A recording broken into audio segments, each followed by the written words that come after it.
We are at the edge of a spiral galaxy, far from the galactic core.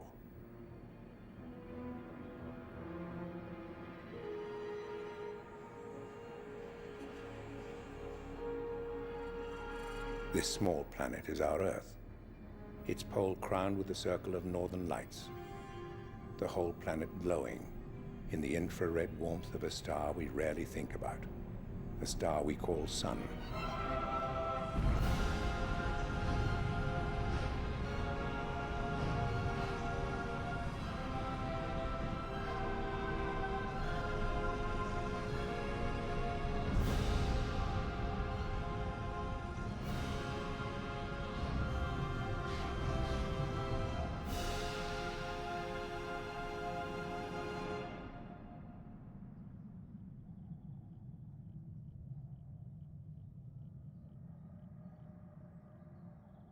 It is almost midwinter in Ireland. Soon the sun will begin its journey back from the south. Waiting for the sun is a Stone Age building, older than the pyramids of Egypt. Above the entrance is a mysterious skylight, built by people who understood very well the ways of the sun.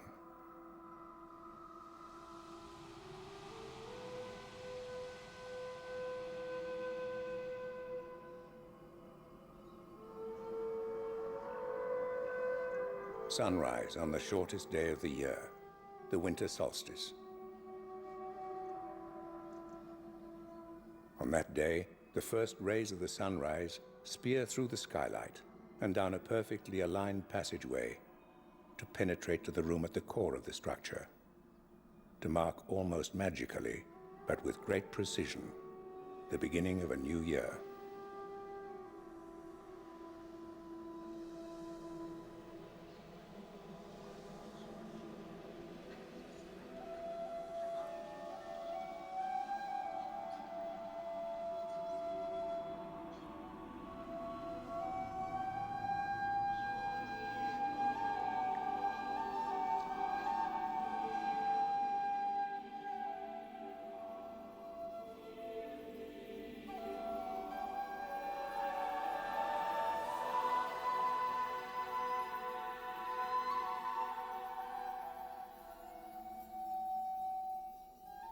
This is the oldest room on Earth. Its careful alignment, perhaps the oldest evidence of scientific thought ever found.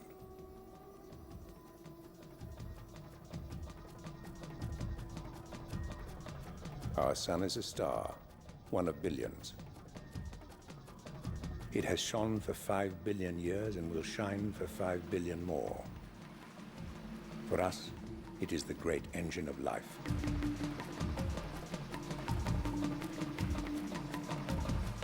If you are near the pole, the summer days never end. The sun shines through midnight, and new days are born out of days that never ended. There you can almost feel the Earth rolling around beneath the sky.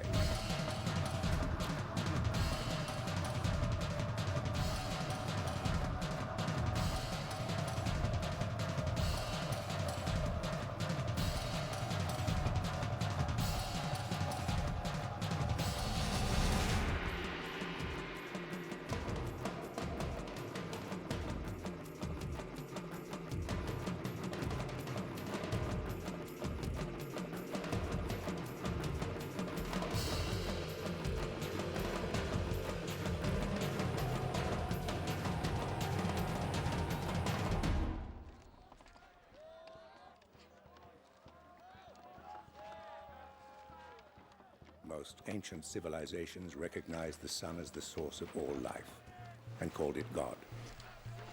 They observed it with care, sometimes setting up stone markers to send that knowledge through time. The one sure prediction in an unpredictable world: the sun sets, but the sun also rises.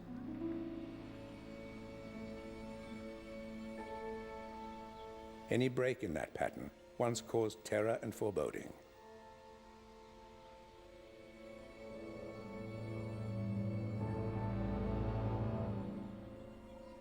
The Sun is 400 times bigger than the Moon. But the Moon is 400 times closer. So on those rare occasions when the Moon passes exactly between us and the Sun, the disk of the Moon exactly covers the disk of the Sun.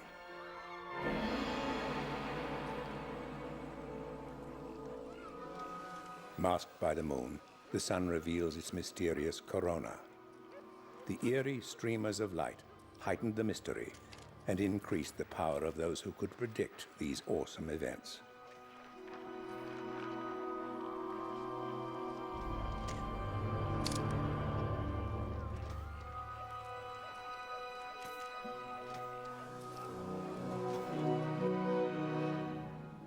We have the eclipse records kept by the astronomer priests of ancient Babylon. They are so accurate that scientists today use them to correct computer programs.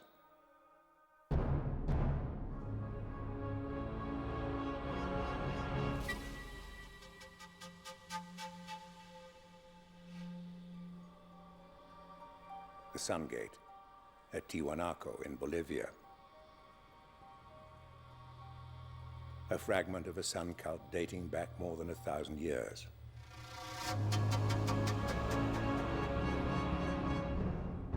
Nearby, high in the Andes, is Lake Titicaca. And in the center of the lake, the island of the Sun.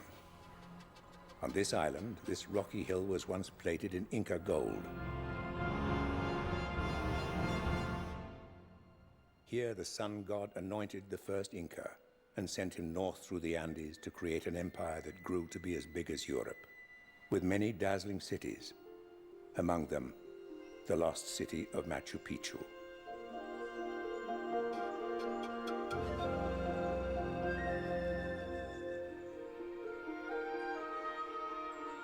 Like the people of ancient Ireland, the farmers of the Inca Empire needed an accurate calendar. If they planted their terraces too soon, the corn would freeze in the ground. Too late, and it would never ripen.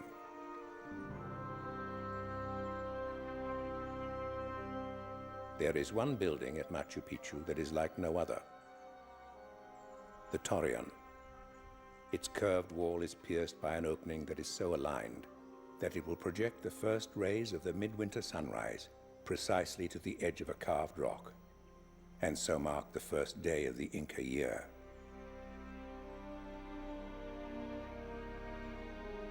The highest outcrop at Machu Picchu is called the Hitching Post of the Sun. From it, the Incas imagined a great leash, stretching out to hold on to the sun, as it paced the horizon like a restless llama.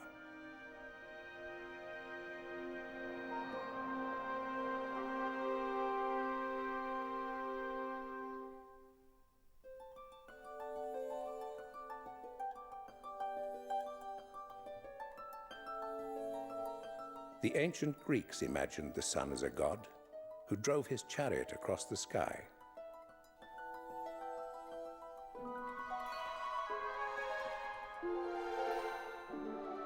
But they abandoned their myths for a more rational cosmos, nearly 2,500 years ago.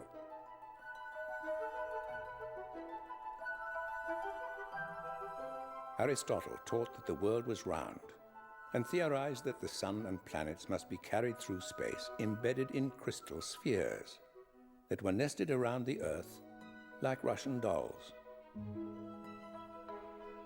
He assumed that the Earth was at the center of the universe, misleading astronomers for centuries.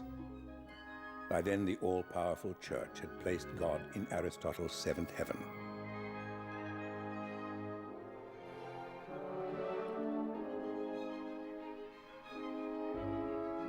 The cathedral at Frombork, on the shore of the Baltic Sea.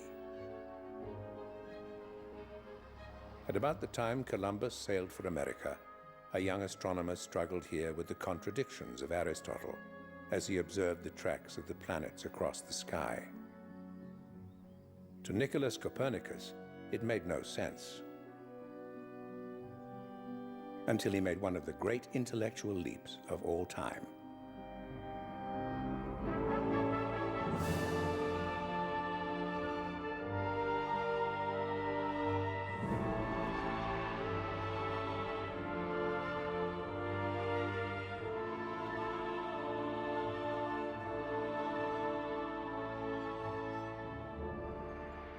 Sun was the center of a system, the Earth merely one of its planets.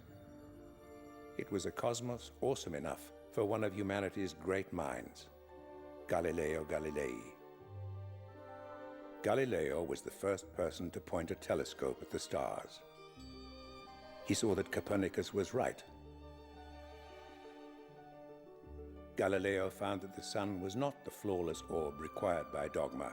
It was as spotty as a teenager.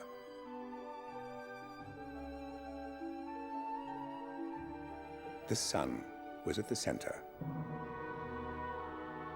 But the church had no intention of vacating center stage. Galileo was put on trial before the Inquisition, a court that had the power to burn him at the stake, to inflict any torture. They showed him their instruments, and the threat was enough. The most respected scientist of his day signed a confession that he knew was nonsense.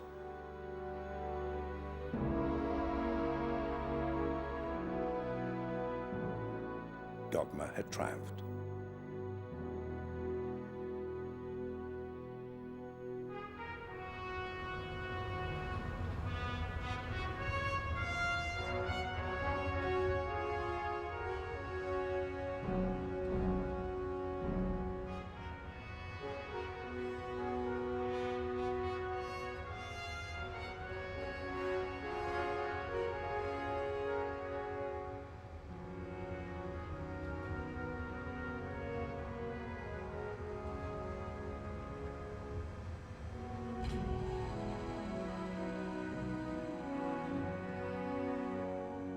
The cathedrals of the New Age were the cathedrals of science. And new instruments were built, not for torture, but to find new galaxies, to peer into the heart of the sun.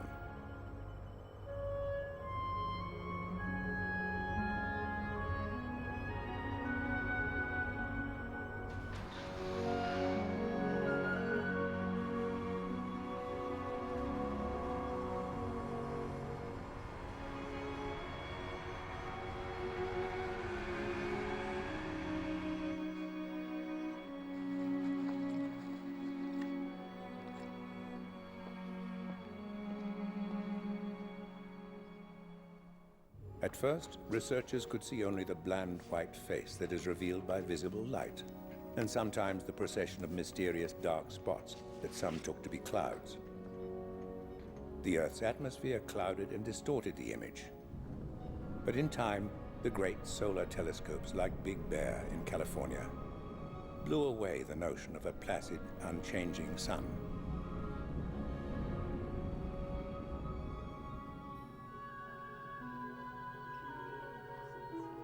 People wondered what the sun was made of, but never expected to know it's 93 million miles away.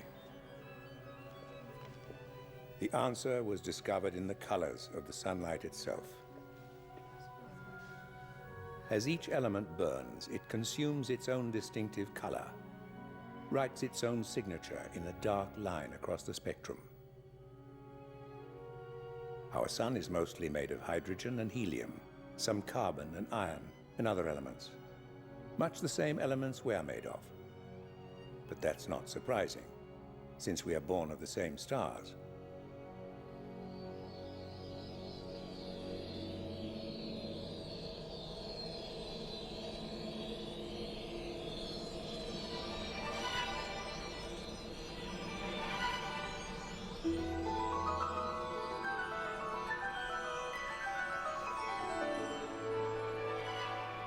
There had been hundreds of stories and theories to explain the aurora.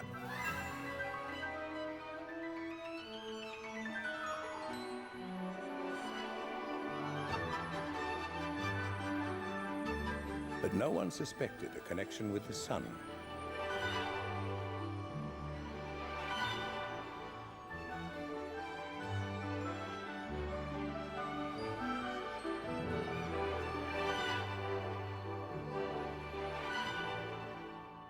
An eccentric Norwegian scientist, Christian Birkeland, built his own world in a glass box.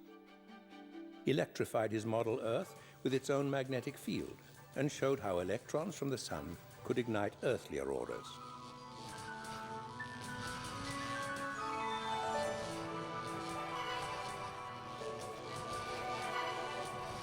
And he predicted that they would be identical and simultaneous at both poles.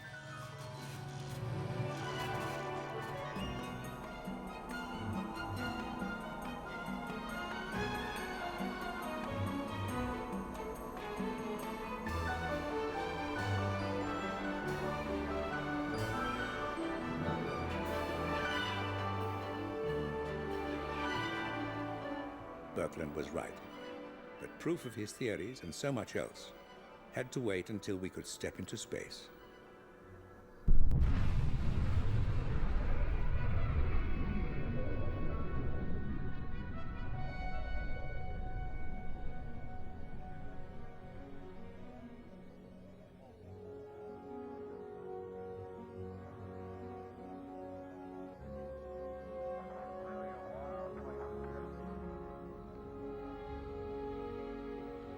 Space has given us new eyes.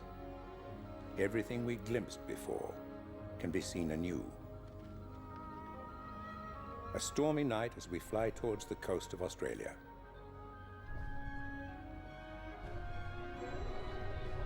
We're heading south, out over the Southern Ocean, towards Antarctica.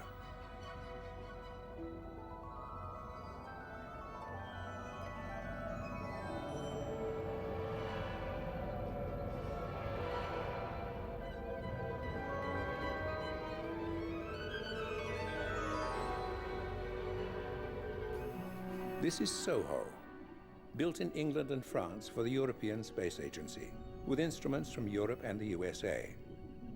It was launched by NASA and parked 1 million miles from Earth, at a point where the gravity of the Earth exactly balances the gravity of the Sun. Soho shows us the Sun as we've never seen it before.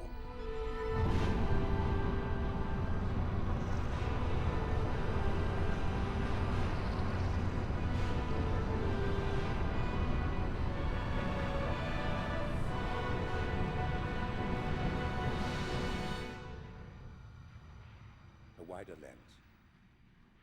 The image is 30 million miles wide. The sun blanked out so we can see the corona jetting out into space.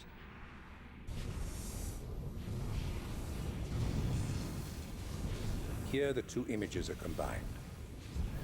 Billions of tons of particles fired into space at 1 million miles an hour. Sometimes directly at our Earth.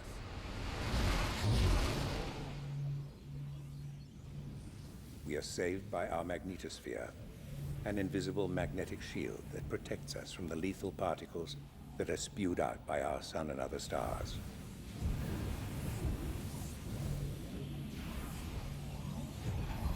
This solar storm pushed the edge of our magnetosphere twice as close to Earth as usual, disabling satellites, wiping out radio communications worldwide, and sending voltages soaring dangerously in everything from power transformers to oil pipelines.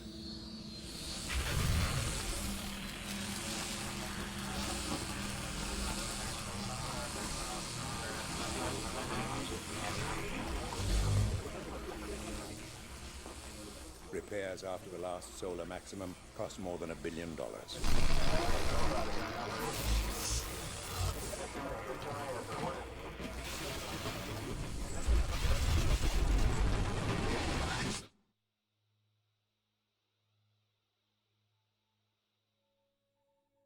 A century ago, space storms could pass unnoticed. But 2,000 satellites have been launched since the last solar maximum.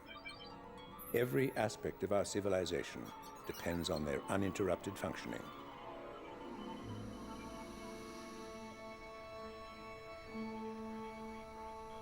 Sunstorms can kill satellites.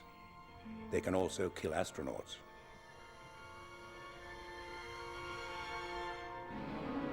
For long space flights, a dangerous storm is a practical certainty, and finding effective protection a necessity. But at present, the best we can do is try to avoid solar maximum.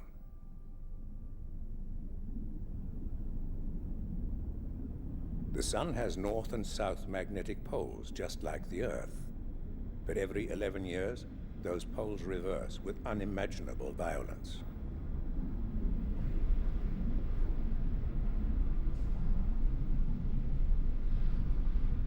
That peak of violence is called Solarmax.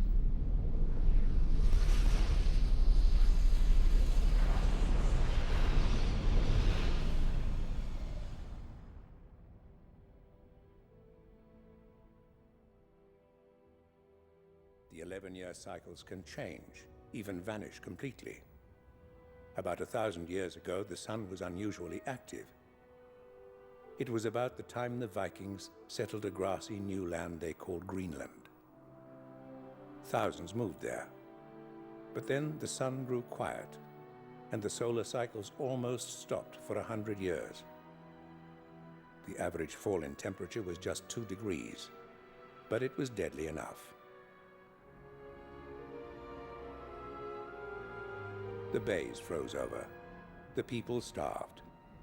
No one survived.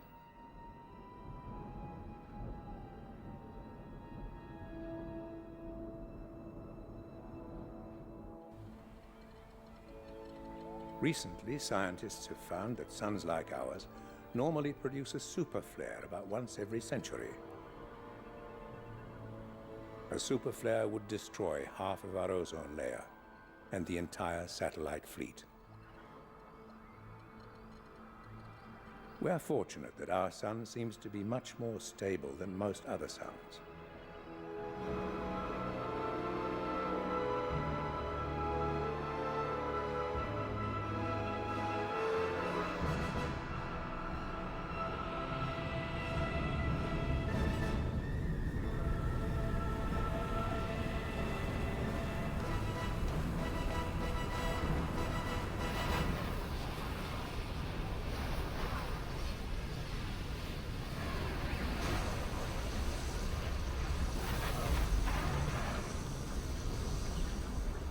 A tiny new spacecraft called TRACE brings us a view of the sun that is still largely beyond the scope of our understanding.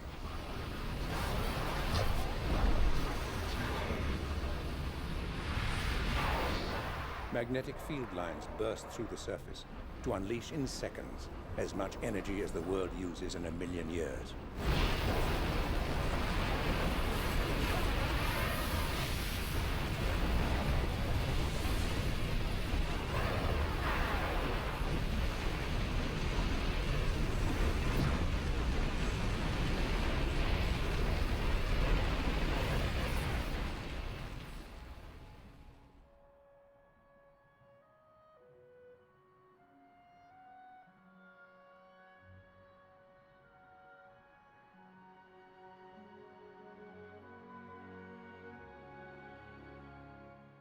On the horizon is the mountain that Native Americans call the pivot of the sky.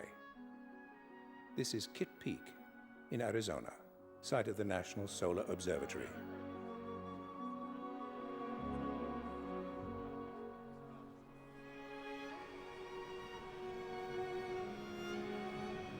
The small telescopes on the spacecraft work in harness with large telescopes on Earth. The combination produces results that are much more valuable than any of them could obtain alone. This is what we call the surface of the sun, the layer revealed by visible light. Embedded in it are 2 sunspots, each big enough to swallow the Earth.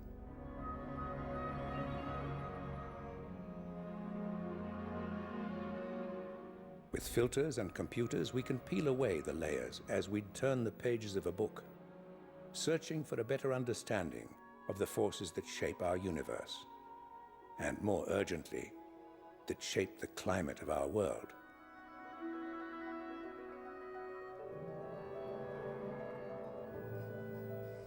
We urgently need to know more. So an international solar terrestrial program was devised, linking satellites and a chain of observatories to create one great observatory.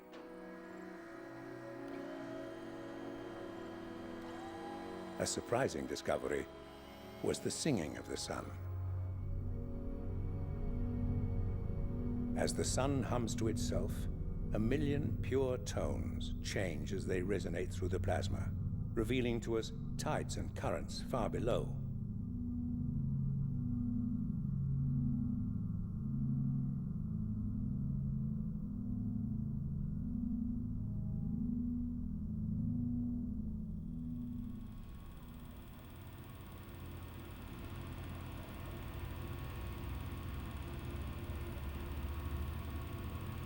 In a Munich laboratory, final testing of a satellite that is destined to be flown into the eye of a solar storm.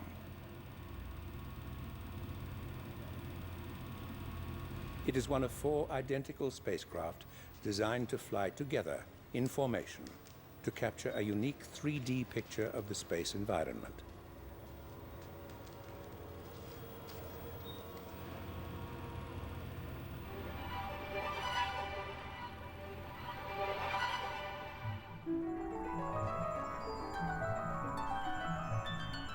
The formation encloses a pyramid of space and monitors everything that happens inside that space.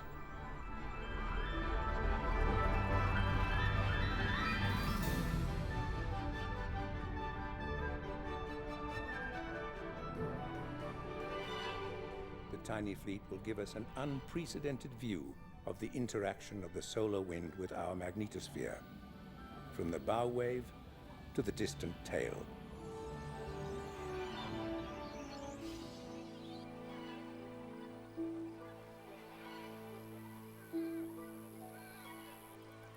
As the millennium approached, everything was in place to make the Solarmax of 2001 a milestone in our search for understanding of the sun. But a mistake was made in a command sent to Soho.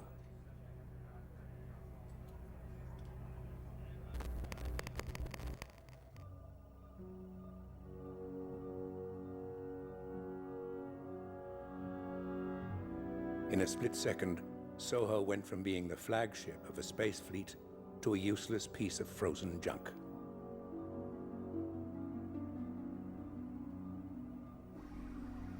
The Soho team refused to give up.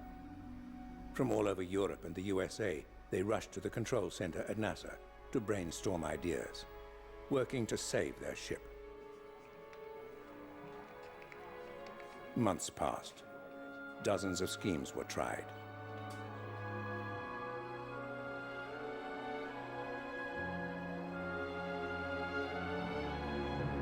It was like trying to raise a submarine with a fishing line. But against all the odds, a signal hooked into the control computer. Delicately, painstakingly, tiny surges of solar power thawed out fuel for the thrusters. Incredibly, the whole array of critical instruments proved tough enough to survive being frozen solid for 3 months. It's like they've done it.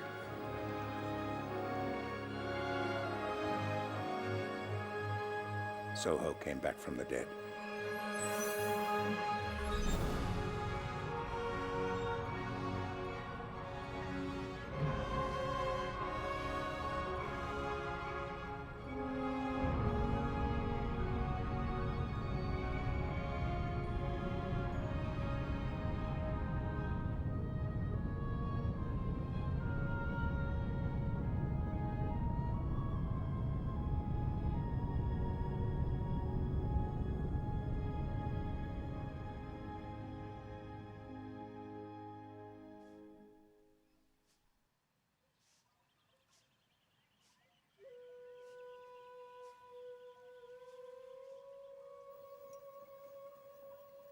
In a nation where land is at a premium, 15,000 acres of virgin forest preserve the shrine at Ise.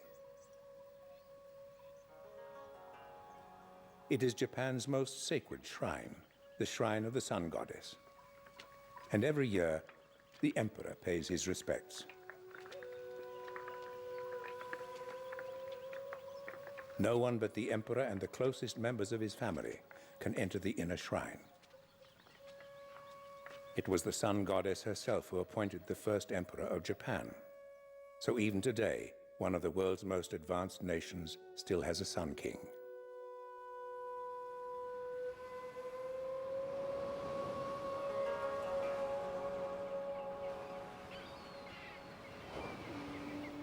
Every morning of the year, people travel to sacred places and rise in the darkness to await the daily miracle.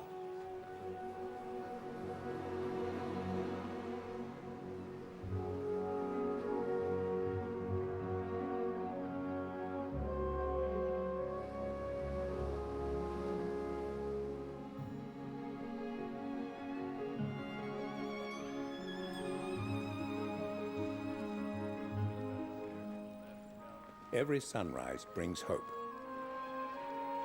For some, it's the hope that we can learn to do what the humblest plant can do: make clean and abundant energy directly from sunlight.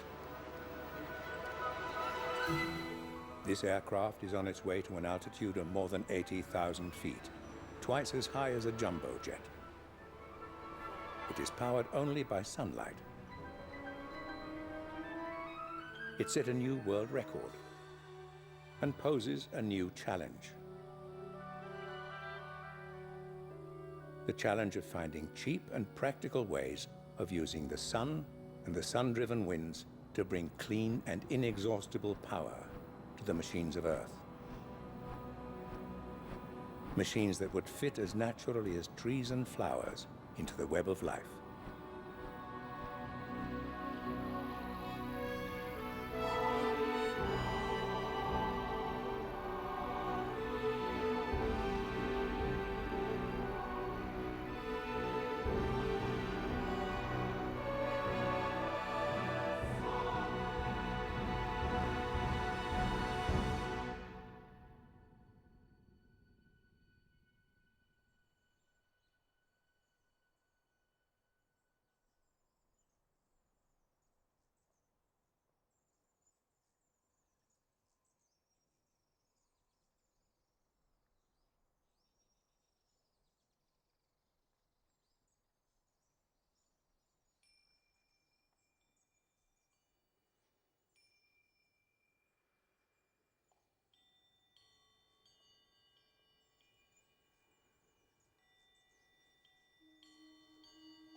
It is winter in the high Andes, just before sunrise on midwinter's day.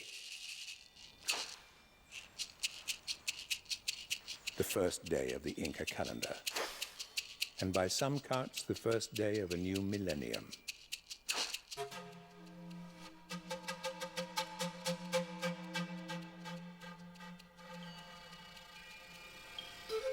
It is time to prepare for the festival of Inti Raymi.